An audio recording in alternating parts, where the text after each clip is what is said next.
नमस्कार विद्यार्थी मित्रांनो, माझं नाव हर्षवर्धन विक्रम कुरे। मी माझं BCA कंप्लीट केलं यशवंतराव चव्हाण महाराष्ट्र मुक्त विद्यापीठातून आणि आता मी एका कंपनीत जनरल मॅनेजर म्हणून काम करत आहे, की जी कंपनी पर्सनॅलिटी डेव्हलपमेंट हे ट्रेंड शिकवत असते। तर आज मी तुम्हाला त्याच विषयावर बोलणार आहे की स्टडी स्किल, आपल्याला जो शिक्षणामध्ये जो उपक्रम आहे स्टडी स्किल, त्या अभ्यासक्रमाबद्दल आपल्याला बोलायचं आहे। तर स्टडी स्किल मधले दोनच मुद्दे मी घेणार आहे, 2 ते 3 मुद्दे इथले तुम्हाला सांगणार आहे समजून, ते तुम्ही समजून घ्या। पहिला आहे मोटिवेशन। आता मोटिवेशन म्हणजे नेमकं काय हो? मोटिवेशन आम्हाला काय माहिती आहे? फक्त मोठे मोठे शब्द। आता मोठे मोठे शब्द म्हणजे कोणते? कठीण परिश्रम। कठीण परिश्रम हा पहिला शब्द आला। आता कठीण परिश्रम, आमच्यासारख्या मुलांना कठीण परिश्रम म्हटलं की त्याच्या पाठीमागे खूप त्रास, खूप कष्ट, हे सगळं जर आलं तर आम्हाला वाटतं, भीती वाटते त्या गोष्टीची की नको, एवढं सगळं नको, आणि मग आम्ही नाराज होतो। मग निराशा। मग ही निराशा कशी घालवायची? कशी येते ही निराशा आणि कशी घालवायची हिला? ते तर आपल्या हातात असतं, पण आपल्याला माहित नसतं। आणि हे ट्रेंड आपल्याला शिकतोय आता आपण स्टडी स्किल द्वारा। आपण हे शिकायचं आपल्याला की मोटिवेशन काय असतं, मोटिवेशन कशाला म्हणतात, मोटिवेशन करण्याची गरज काय, हेच आपल्याला मोटिवेशनल स्किल शिकवतात। स्टडी स्किल्स मध्ये मोटिवेशन भाग हेच आपल्याला शिकवत असतो की आपल्याला काय करायचंय, की आपल्याला आपल्यापेक्षा गरीब लोकांकडे बघा, गरीब म्हणण्यापेक्षा कष्टकरी। आज तुम्ही कधी रस्त्यानेच गेलेले आहात का? रस्त्याने जाताना पहा की रस्त्याने जात असताना आपल्याला जर आपण प्रवास करत असेल तर प्रवास करता करता सहज एसटीच्या खिडकीतून बाहेर पाहिलं की तुम्हाला दिसतं 2-4 मुले आहेत तिथे, जी गरीब माणसं असतात, जे रस्त्याचं काम घेतलेलं असतं, त्यांचे आई वडील तिथे खडी फोडत असतात, त्यांच्या शेजारी त्यांचा खूप लहान मुलगा असतो। तो लहान मुलगा काय करत असतो? एक एक खडा उचलून त्या पाटीत टाकत असतो आणि नंतरून ती 4-5 खड्यांची पाटी उचलून तो नेऊन टाकत असतो। मला सांगा बरं, एवढे कष्ट तुम्ही केले? नाही ना, नाही केले ना? तरी आपल्याला काय, 10वीला अपेक्षित नव्हतं, 11वीला बाईक नव्हते, मग काय? निराशा। ही निराशा अशी कशी तुमची? तुम्ही त्याच्यापेक्षा चांगलं जर त्या लोकांकडे बघितलं, कधी बघितलंय ज्याला पाय नाही त्याच्याकडे? बघितलंय? विचार करा बरं, एक दिवस एक पाय न उचलता तुम्ही चाला बरं, एका पायावर चालून पहा। अवघड आहे, खूप अवघड आहे ना, आपल्यासाठी खूप अवघड आहे। पण आपण काय म्हणतो, त्याला सवय झाली आहे। त्याला सवय झाली कशी? ज्याला एक पाय नाही त्याला चालायची सवय झाली कशी? त्याच्यात ही उमेद आली कुठून? तो जर निराश होऊन बसला असता तर काहीच करू शकला नसता, बरोबर आहे की नाही? त्यानंतर आमची शेतकरी मुलं ओरडतात, शिक्षणाचा दर्जा खूप कमी आहे, दर्जा चांगला नाहीये, दर्जा चांगला नाहीये। आपण का नाही सुधरू शकत? तो आपण का नाही त्यात अभ्यास करू शकत? आपण स्वतः सेल्फ स्टडी का नाही करू शकत? हे प्रश्न कधी विचारलेत स्वतःला? आपल्याला काय काय मिळालं आतापर्यंत? खूप काही मिळालंय। तुम्ही दरवेळेस दोष देत असता, देवाला, आईवडिलांना, सगळ्यांना दोष देत असता, बरोबर आहे की नाही? सगळ्यांना दोष देतो ना आपण, मला हे नाही भेटलं, मला काहीतरी करायला नाही भेटलं, मला तुम्ही पुस्तकं नाही दिली, देवाला ओरडतो मला चांगलं नशीब नाही दिलं। चांगलं नशीब देणं म्हणजे काय असतं? सचिन तेंडुलकरला बघितलं तुम्ही, चांगलं नशीब घेऊन आलता, नशिबाने मोठा झाला? नाही, कर्तृत्वाने मोठा झाला, प्रयत्नांनी मोठा झाला। धीरूभाई अंबानी प्रयत्नांनी मोठे झाले का नशिबाने मोठे झाले? कुठे हो नशीब? कुठे असतं? आपल्या हाताच्या मनगटामध्ये। नशीब आपल्या मनगटामध्ये असतं, आपली ताकद असतं, आपली ताकद करण्याची उमेद, यालाच तर नशीब म्हणतात। दुसरं नशीब मी तरी नाही बघितलं आणि मला हे अनुभवलेलं पण नाही मी, दुसरं नशीब कोणतं असतं म्हणून। आपलं नशीब हे आपल्या मनगटातच असतं। कधी पहा आंधळ्याकडे, आंधळ्याकडे पण काय वाटतं? 2 दिवस आपले डोळे बंद करून राहा बरं, नाही ना? मग धन्यवाद म्हणूशी वाटतात त्या एक पाय नसणाऱ्याला बघितल्यावर, देवाला धन्यवाद मला 2 पाय दिले। त्या कामगारांकडे बघितल्यावर वाटतं धन्यवाद, आई वडिलांनी मला खूप चांगले कपडे दिले। वाटतं रस्त्यावरच्या कामगारांना बघून? वाटतं ना, मनात येतं ना, खूप काही चांगलं दिलंय, आपल्या आई वडिलांनी आपल्याला खूप काही चांगलं दिलंय, त्याबद्दल त्यांना थँक्स म्हणावं असं वाटतं। हा जनरेशन ही आहे थँक्स, धन्यवाद म्हणायला नाही सांगणार मी कोणाला, थँक्स म्हणा कधीतरी. बघा काय रिॲक्शन येते, सगळं आनंदमय होईल का नाही होणार? आणि मग आनंदमय झालं कीच तुम्हाला मोटिवेशन आलं. मोटिवेशन म्हणजे प्रेरणा येणे, आणि हीच प्रेरणा जागृत होते. मग थोड्या थोड्या छोट्या छोट्या गोष्टी करून पहा. मी म्हणणार नाही खूप कठीण परिश्रम करा, खूप हे करा, खूप ते करा. अहो हे ऐकून ऐकून आम्ही तर कंटाळलोय. मी तरी स्वतः कंटाळलोय, तुम्ही पण कंटाळले असाल. तुम्ही माझे मित्रच आहात, माझ्या वयाचेच आहात, मला माहिती आहे. घरातल्यांचे बोलणे, शिक्षकांचे बोलणे, अरे कठीण परिश्रम गांधीजींनी केले, डॉक्टर बाबासाहेब आंबेडकरांनी केले, सगळ्यांनी कठीण परिश्रम केले. मग आपला प्रश्न असतो, आपलं उत्तर त्याच्यावर काय असतं? त्यांनी केले, आम्ही का? आम्हाला प्रूफ पाहिजे. प्रूफ. विज्ञान युग 2013, 2012, 13, 14च्या वाटचालीवर आहोत. काय विज्ञान युग म्हणतो आपण या युगाला. इथे सगळं काही चालतं कशानुसार? प्रूफनुसार. प्रूफ द्या आम्ही सुखी आहेत, आम्ही मोटिवेशनला आहात, आम्हाला प्रेरणा मिळेल असं काहीतरी आमच्या जीवनात होतंय, याचं प्रूफ द्या. मी तुम्हाला आज प्रूफ देतो.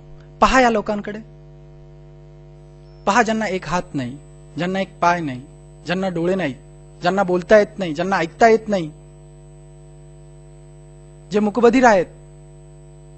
पहा अशा लोकांकडे. का पाहवत नाही? का पाहवत नाही?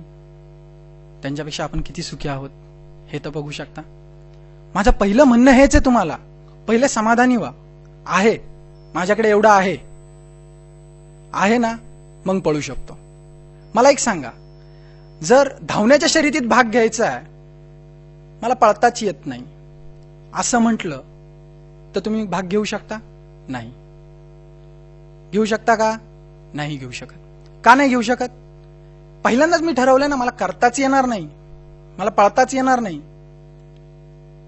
पण चालता तर येतंय ना, चालता तर येतंय ना. आपल्याकडे 2 पाय आहेत. एक पाय नसलेल्या माणसाकडे बघितलं तर लगेच वाटेल, चटकन मनात जाणवेल, नाही मला 2 पाय आहेत, मी चालू शकतो. मग मी चालू शकतो तर मी पळू पण शकतो, हा पुढचा विषय. आणि जेव्हा तुम्ही चालायला सुरुवात कराल तेव्हाच तर पळायला शिकाल, आणि त्यानंतर तुम्ही त्या स्पर्धेत उतराल. म्हणून मी पहिल्यांदा एक सांगेल, ज्या वेळेस असं वाटेल माझ्याकडे काहीच नाही, जरा आजूबाजूला पहा, आपल्या अलीकडे पलीकडे बघा, काय दिसतंय? जाणवतंय? जे बोलतोय ते जाणवतंय? विचार तुम्हाला करायचा आहे. मोटिवेशन कुठून काय बोलण्यातून येणार नाहीये. मी बोललो आणि तुम्ही मोटिवेट झाले असं नाहीये. मला 3 तासाचा शो नाही करायचा आहे, मला 3 तासाच्या शो साठी नाही बोलायचंय. पिक्चरला जातात बरोबर की नाही? मग त्यातला हिरो असतो, त्या हिरोनी फायटिंग केली, किंवा हिरोनी काहीतरी चांगलं केलं, भ्रष्टाचाराविरुद्ध लढला, किंवा कोणत्या करप्शन विरुद्ध लढला, कुठे लढला, काहीतरी चांगलं केलं, खूप असं महान कार्य झाल्यासारखं वाटतं, आणि बाहेर येताना 2 इंच छाती फुलून आपण बाहेर असतो. मला पण असं व्हायचंय, मला पण असं व्हायचंय. पण ते 3 तासापुरतं. किती तासांपुरतं? 3 तासांपुरतं आपल्या बरोबर असतं.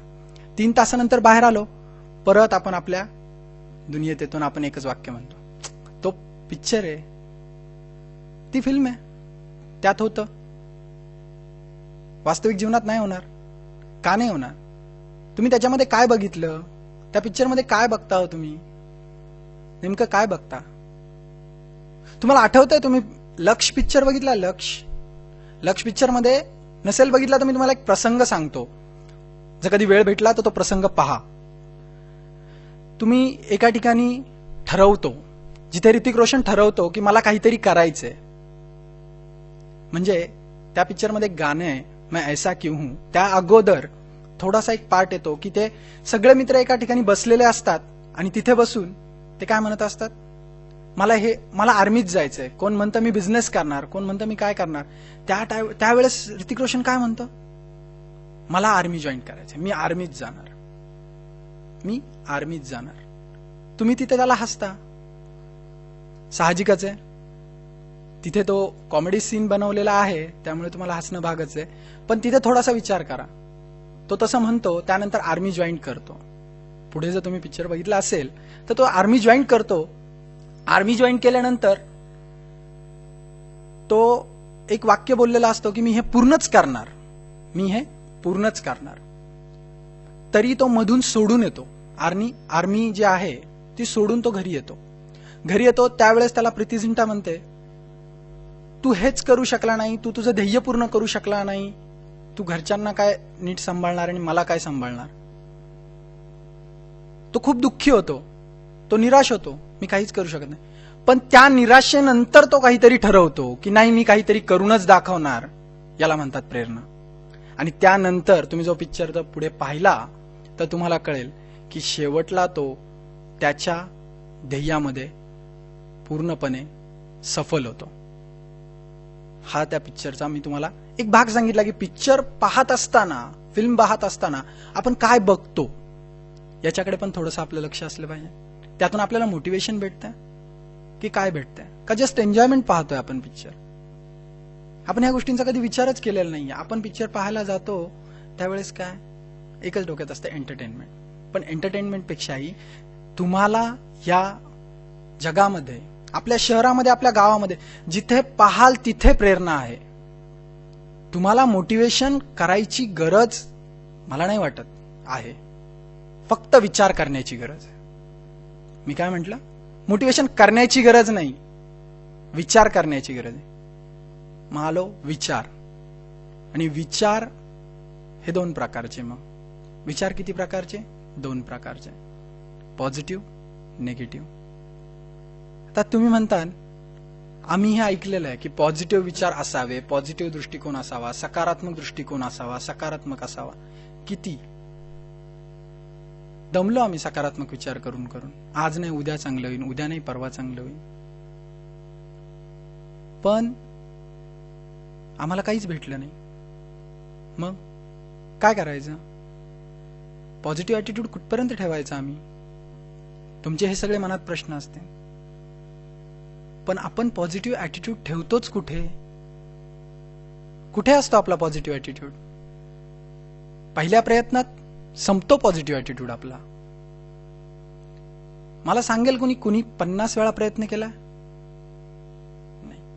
शिक्षणात आम्हाला सक्सेस भेटत नाही. का भेटत नाही? का भेटत नाही? कुठे कमी पडतो आम्ही? तुम्हाला एक छोटीशी गोष्ट सांगतो. जर खरंच जर तुमच्यात जिद्द असेल तर तुम्ही ती नीट ऐका. ऐकणार? ठीक आहे. शेक्सपियर माहिती आहे कोणाला? शेक्सपियर सगळ्यांना माहिती असेल शेक्सपियर कोण होता, लेखक होता. ठीक आहे. तर काय असतं माहिती का विद्यार्थी मित्रांनो, तुमच्यासारखा एक खूप जिद्दी एक विद्यार्थी असतो. तो त्याच्याकडे शिकायला जातो.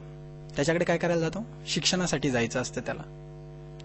तो त्याला खूप वेळा सांगतो की मला लिहायला शिकवा, लिहायला शिकवा. खूप जिद्दी असतो. एकदा जातो, दोनदा जातो, तीनदा जातो. पण शेक्सपियर काय त्याला शिकवतच नाही. पण तो तुमच्यासारखा खूप जिद्दी. त्याला शिकायचं म्हणजे शिकायचंच असतं. तो परत एकदा जातो. असा 8-9 वेळा जातो. 10व्या वेळेस जेव्हा तो जातो त्यावेळेस शेक्सपियर एका नदीच्या किनारी बसलेला असतो. तो काय करतो? तो मुलगा परत येतो. त्याला म्हणतो मला शिकवणार की नाही तुम्ही? शेक्सपियर काही नाही करत, फक्त त्याची मान पकडतो आणि त्याचं तोंड पाण्यात बुचकाळतो. आता विचार करा विद्यार्थी मित्रांनो की तुम्ही त्या ठिकाणी आहात, तुमचं तोंड हे पाण्यात आहे. तुम्हाला सगळ्यात जास्त गरज कशाची सांगाल? ऑक्सिजन. बरोबर ना? कसली? ऑक्सिजनची. सगळ्यात जास्त गरज ऑक्सिजनची. बरोबर. तो मिळवण्यासाठी काय काय कराल? काय काय कराल तुम्ही सांगू शकता? कुणी म्हणेल सर आम्ही हात झटकून बाहेर निघू, सर आम्ही खूप प्रयत्न करू, सगळी ताकद लावू, सगळा विचार करू. म्हणजे काय? तर ज्या वेळेस तुम्हाला ऑक्सिजनची गरज भासली तुम्ही त्यासाठी वेगवेगळे विचार करायला तुरंत लगेच सुरुवात होती आपल्या डोक्यामध्ये की आता काय करायला पाहिजे, याच्यावर प्रतिक्रिया काय दिली पाहिजे, ताकद लावली पाहिजे. परत अजून वेगवेगळे विचार करून आपण वेगवेगळ्या पद्धतीने ताकद लावायला सुरुवात करतो. म्हणजे पाहिजे तशी पाहिजे तिकडून आपण फक्त काय मिळवण्याचा प्रयत्न करत असतो? ऑक्सिजन मिळवण्याचा प्रयत्न करत असतो. मग शेक्सपियरचं एकच वाक्य ध्यानात ठेवा. शेक्सपियर त्या मुलाला एवढंच म्हणतो, ज्या वेळेस तुला शिक्षणाची ऑक्सिजन इतकी गरज भासेल त्यावेळेस माझ्याकडे ये, मी शिकवेल. बरोबर आहे का चुकीचं आहे? आपल्याला इतकी गरज आहे आज शिक्षणाची? इतका आपण पॉझिटिव्ह ऍटिट्यूड ठेवतो नाही ठेवत. पुस्तक नाही, पुस्तक आहे तर गाईड नाही, गाईड आहे इन माय पॉकेट नाही, इन माय पॉकेट आहे तर सॅग नाही, सॅग आहे तर ब्रँडेड नाही, शूज आहेत तर ब्रँडेड नाहीत, शर्ट आहे ब्रँडेड नाही. हे काय?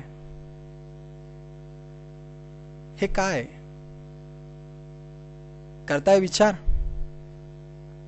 मी जी ही बडबड करतोय त्या गोष्टीचा विचार करताय? पटतंय माझं म्हणणं की हा खरंच इथून मागे जे बघत होतो, जे काही चाललं होतं, जे काही होत होतं, ज्या काही प्रतिक्रिया येत होत्या त्या चुकीच्या वाटतात?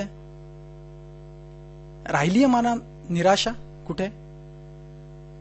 अजूनही मनात जर निराशा असेल तर सगळे माझ्या अंदाजे इंटरनेट वापरतात. इंटरनेट वापरताना सर्वजण वापरत असतील तर त्यावर जाऊन फक्त निक व्हिजिक म्हणून एक माणूस आहे, त्याला सर्च करा. काहीच नाहीये त्याच्याकडे, हात नाहीये, पाय नाहीये, फक्त चौरंगा दिसतो. चौरंगा म्हणजे माहितीये? म्हणजे फक्त धड आहे आणि डोकं आहे त्याला, बस, बाकी काहीच नाहीये. तरी तो माणूस स्विमिंग करतो, गोल्फ खेळतो, आपली रोजची दिनचर्या एकदम व्यवस्थित करतो तो माणूस.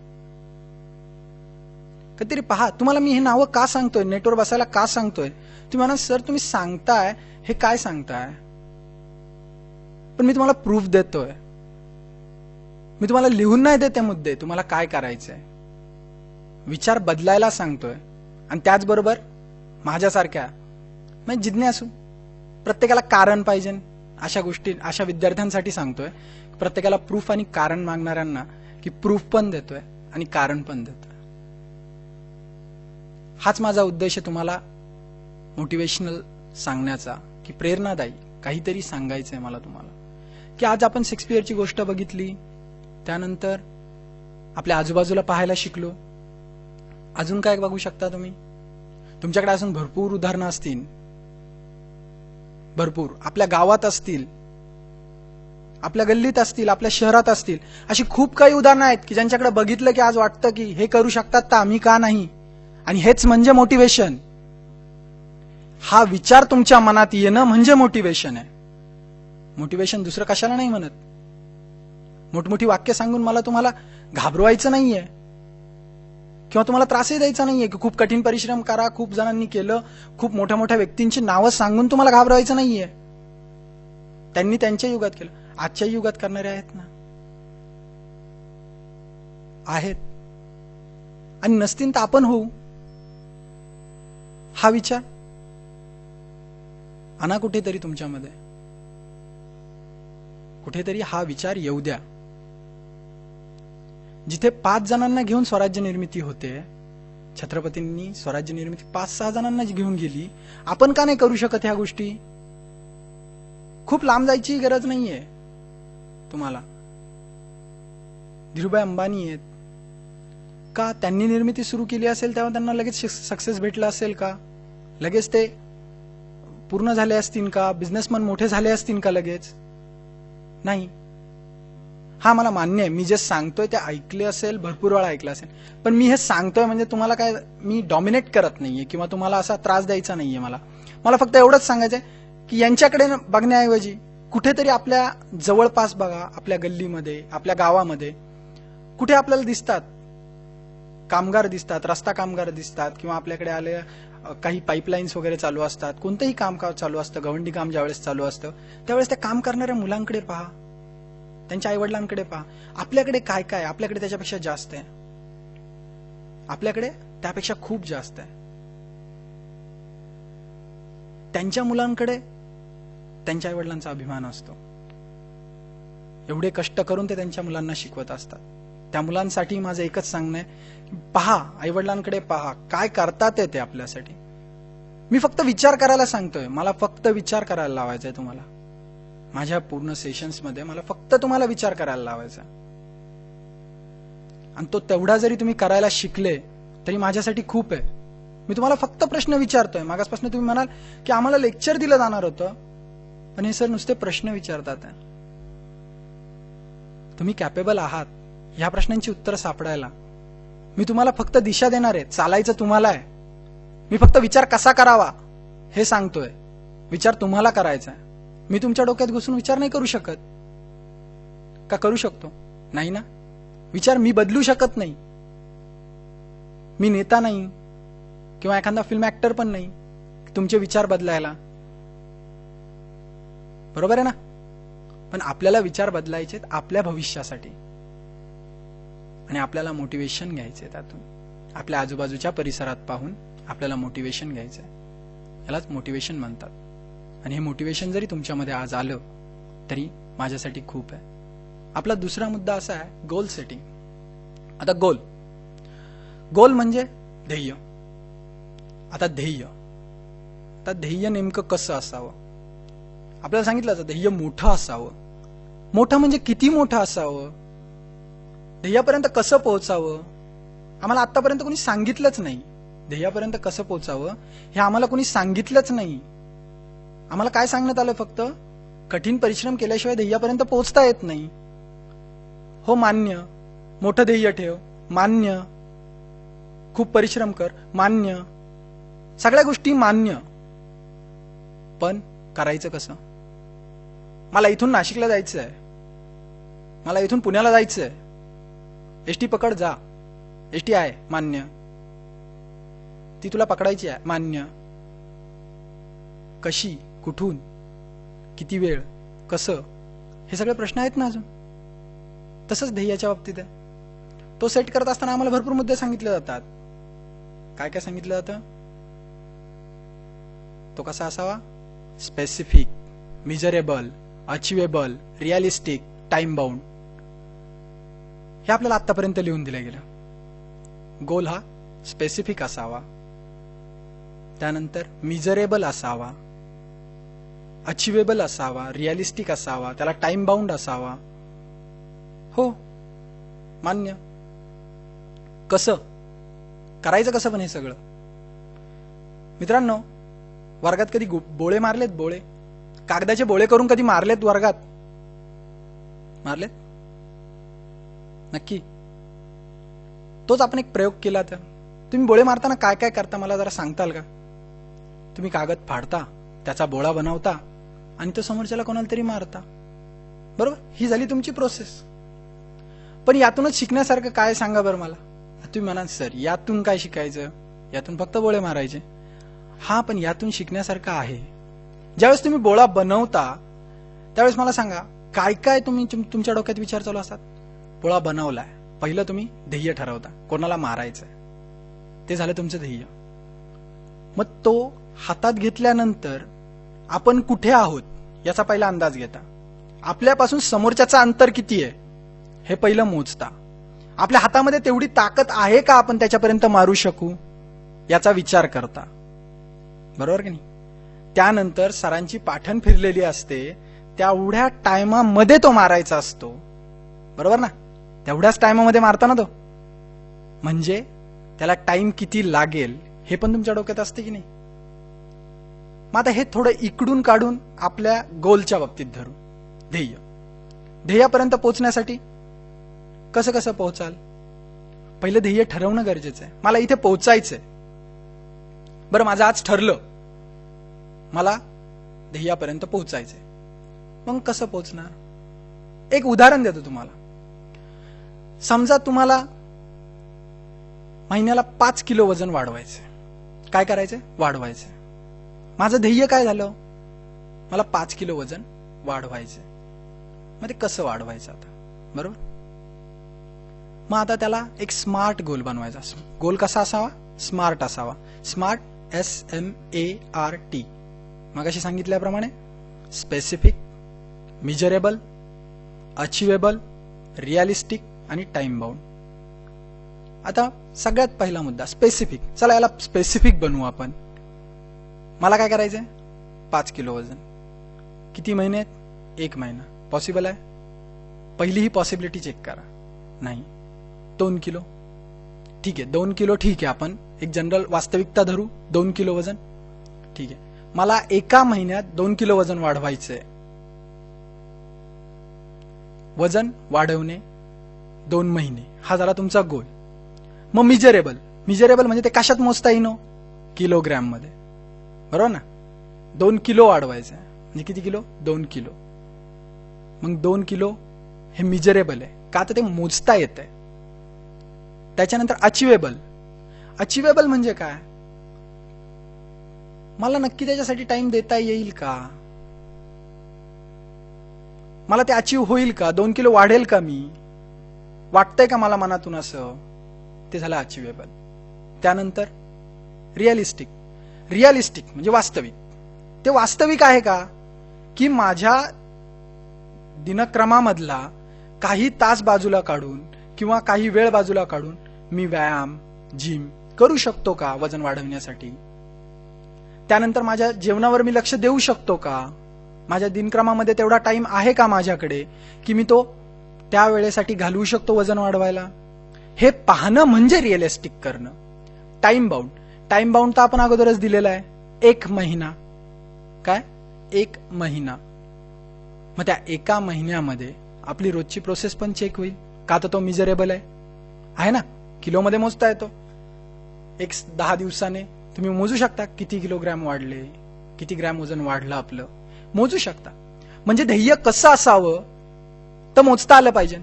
तुम्ही गाडी चालवताय, इथून नाशिकला पोहोचायचंय, इथून पुण्याला पोहोचायचंय, मुंबईला पोहोचायचंय. तुम्हाला जिथे पोहोचायचंय तिथलं अंतर माहिती आहे. अराउंड 200 किलोमीटर 100 किलोमीटर आपल्याला जायचंय. हे माहिती आहे तुम्हाला 100 किलोमीटर. जर तिथे नसतंच तर 100 किलोमीटर जायचं असं नसतंच, फक्त नाशिकला जायचं. किती आलो माहित नाही, किती जायचे माहित नाही. गाव सापडेल? नाही सापडणार. मग त्याला का? त्यासाठी याला मोजता पण आलं पाहिजे. तुमचं जे ध्येय असेल ते मोजता पण आलं पाहिजे की आपण काय मोजतोय. त्यानंतर रिअलिस्टिक अचिवेबल पहिला मुद्दा आहे आपला. अचिवेबल असलं पाहिजे. म्हणजे माझ्या आवाक्यात आहे 2 किलो ठीक आहे. 20 किलो नाही म्हटलं मी त्यासाठी. 2 किलो आहे माझ्या आवाक्यात. 5 किलो नसलं तरी 2 किलो आहे आवाक्यात आहे. मी वाढवू शकतो, अचीव करू शकतो. रिअलिस्टिक दिवसातून 1 तास काही जास्त नाहीये मी देऊ शकतो. हे कॅल्क्युलेट केलं मी. त्यानंतर 1 महिना त्याला दिलेला टाइम बाउंड. म्हणजे त्याला एक वेळ मर्यादा द्या. इतक्या दिवसात हे पूर्ण करायचं तरच कळेल तुम्हाला. नाही तर तुमच्या माहितीशी सांगतो, आपल्याला आश्वासनं भरपूर दिली जातात. काय सांगितलं आता? वीज येईल. त्या ध्येयाला टाइम बाउंड असतो? नाही. त्या ध्येयाला काही असतं? नाही. ते ध्येय म्हणताच येत नाही किंवा ते काम पूर्ण होणारच नाही. कामाचं पण घ्या. तुम्ही आज कामाला नोकरीला जेव्हा जाल त्यावेळेस पण ते ध्येयच असतं एक. दिवसभरात दिलेलं तुम्हाला ठरवून की 10 वाजता जायचं, 5 वाजता यायचं. पण 10 ते 5 मध्ये काय काय काम करायचं याची पण लिस्ट तुमच्याकडे असते. तसं तुमच्या जीवनाच्या बाबतीत प्रत्येक गोष्ट जर टाइमाने बांधली गेलेली आहे तर तुमच्या जीवनाचं ध्येय का बांधलेलं नसावं? आणि आपण हेच करत नाही. आपण ठरवतो. काय ठरवतो? मला हे व्हायचंय आणि खूप मोठा गोल घेऊन बसतो. एखादा म्हणतो मी PSI होणार. बरं ठीक आहे, तू PSI होणार, त्यासाठी MPSC द्यायला लागतं. ठीक आहे, त्यासाठी ग्रॅज्युएशन कम्प्लीट लागतं. ठीक आहे. मग काय होतं? तुमचा गोल छोटा छोटा होत जातो. जर मोठ्या गोलपर्यंत पोहोचायचं असेल, जर शिखरावर पोहोचायचं असेल तर डोंगर जमिनीपासूनच चालू करायला तयार पाहिजे ना. डोंगर चढायला सुरुवात ही जमिनीपासूनच केली पाहिजे ना. एक एक पायरीवर चढायचं. तसंच तुमच्या गोलच्याही बाबतीत आहे. मी म्हणणार नाही सर्वात मोठा गोल ठेवा. आज जे शिकतात आहे, जे काही तुम्ही शिक्षण घेताय, कोण BA करतंय, BCA करतंय, 12वी 11वी 10वी जे काही तुमचं शिक्षण असेल चालू, ते पहिला गोल आहे तुमचा त्या शिक्षणामध्ये चांगले मार्क पाडणं. मग त्या संदर्भात तुम्हाला काय काय करता येईल हे पहिलं पहा. नाही तर 10वीचा मुलगा स्वप्न ठेवा, मोठं स्वप्न ठेवा. मी असं म्हणणार नाही मोठं स्वप्न ठेवू नका, ठेवा. पण त्यापर्यंत पोहोचण्यासाठी अगोदर तुमच्या पायऱ्या तयार करून घ्या. 10वीला काय करायचं, 10वीत किती मार्क पडले पाहिजेत. मग 10वीत मार्क पडत असताना परत तुमचा गोल अजून छोटा होतो. 10वीच्या टेस्ट सिरीज मध्ये आपले मार्क, 10वीच्या टेस्ट सिरीज मधून निघून मग मार्क जातात 10वीच्या 6माही परीक्षेचे, 10वीच्या 6माही परीक्षेतून मग वार्षिक परीक्षेला जातात. म्हणजे गोल हा सुरू होतो खूप छोटा, पण त्यात चांगले मार्क पडले, मग तुम्ही सायन्सला गेले, सायन्सला चांगली प्रगती केली, मग तुम्ही पुढे कंपनीत गेले, कंपनी अदरवाईज बिझनेस, जे काही तुमच्या असेल ध्येय, त्या बिझनेस पर्यंत किंवा त्या ध्येयापर्यंत पोहोचण्यासाठी पायरी खूप छोटी आहे, तयारी खूप पहिल्यापासून. त्यासाठी तो गोल तोडायचा आहे आपल्याला. त्यानंतर मी सांगेल तुम्हाला प्रयत्नांच्या बाबतीत. प्रयत्न किती करतो आपण, प्रयत्न किती करतो, खूप थोडे, कधी प्रयत्न करतच नाही. आज मला सांगा, बीए जे FY BA करतात किंवा आर्ट्स मधून पास होतात, ती मुलं काय मोरडताना पाहतो मी की आर्ट्स, कॉमर्स, सायन्स या 3 मध्ये कायम कॉम्पिटिशन असतं. सायन्सची मुलं हुशार असतात म्हणून ती पुढे जातात. मी स्वतः BA केलं, पण BCA मुक्त विद्यापीठातून केलं. माझी इच्छा होती मी BCA मुक्त विद्यापीठातून केलं, पण BAचाच विद्यार्थी आहे, तुमच्या समोर आहे. का? तुम्हाला एक माहिती आहे, मराठीमध्ये म्हणतात कला, कला ज्याच्या हातात असते ना तो कधीच अयशस्वी होत नाही. म्हणजे मी हे जनरल बघितलेलं आहे की जास्त करून कला शाखेची मुलं, म्हणजे आर्ट्सची जी मुलं आहेत ती खूप नाराज आणि निराश दिसतात मला. सायन्सच्या मुलांबद्दल मी का जास्त बोलत नाहीये, तर सायन्सच्या मुलांमध्ये तो ऍटिट्यूड असतो, पॉझिटिव्ह ऍटिट्यूड असतो, स्कॉलर असतो, स्कॉलरनेस असतो, ह्या सगळ्या गोष्टी असतात. त्यानंतर येतात कॉमर्सची मुलं, ती कशी बशी आपले बिझनेस वगैरे मध्ये काहीतरी पाय रावतात. पण आमची आर्ट्सची मुलं दरवेळेस आम्हाला एकच वाक्य म्हणतात, आम्ही काहीच करू शकत नाही. पण आज जर बघितलं गेलं तर कलेला सगळ्यात जास्त महत्व आहे, आणि तरी आमची मुलं निराश आहेत. कॉमर्सवाले निराश आहेत का आता आर्ट्स भेटली नाही, कॉमर्सवाले निराश आहे का आता सायन्स भेटली नाही, आर्ट्सवाले निराश का आता कॉमर्स भेटली नाही. काय आहे, प्रत्येकाने जर मालकच व्हायचं ठरवलं तर कामं कुणी करायची, हा पण विचार आहे ना. प्रयत्न करताना आपण किती करतो. आज आर्ट्सचे विद्यार्थी, किती विद्यार्थी पास आउट होतात, एका कॉलेजमध्ये जवळजवळ 200, 300, 500च्या दरम्यान मुलं पास आउट होतात. त्यातले सक्सेस किती होतात, 2-3. का बरं होत असतील तेच 2-3 सक्सेस? कारण ते काय करतात, कला शाखेचे विद्यार्थी करतात काय, कला असू. आज मी सायन्सची पण परिस्थिती पाहतोय की सायन्समध्ये सुद्धा पास आउट झालेत, पण सर नोकरी नाही, नोकरी नाही. किती वेळा प्रयत्न केले सर, एकदा दोनदा गेलतो कंपनीत, पण ते काय रिजेक्ट झालो, असं वाटत नाही मी कुठे सिलेक्ट होईल म्हणून. सायन्स पास आउटचा मुलगा पण हेच बोलतो, आर्ट्स पास आउट पण हेच बोलतो. मग का आपण असं बोलतो? आपल्यामध्ये कमी आहे काही नाही, आपल्या प्रयत्नांमध्ये कमी आहे. आपण जे प्रयत्न करतोय त्यामध्ये कमी आहे. तुम्हाला एक छोटासा गेम सांगेल मी, जर वेळ असेल, भेटला वेळ कधी स्टडी मधून, तर तो खेळून पहा. एक कागद घ्या, तुमच्याकडे A4 साईज वही वापरत असाल तर ती वही घ्या, त्या वहीचे बारीक बारीक तुकडे करा, त्या वहीचं एक एक पान काढा. त्या वहीचं एक पान काढल्यानंतर ते प्रत्येकाला द्या बरं, तुमच्या मित्रमैत्रिणींना 5-6 जणांचा ग्रुप करा, त्या प्रत्येकाला द्या आणि प्रत्येकाला सांगा की समोर मोबाईल किंवा डस्टर ठेवून की याला तुला तो बोळा करून मारायचा.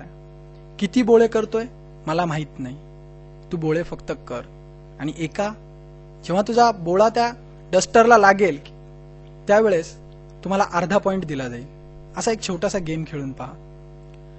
काय करतील तुमच्यातले 4-5 विद्यार्थी? तुम्ही जर 6 जण असाल तर त्यातले 2-3 जण काय करतील माहितीये, एक अख्खा बोळा करतील.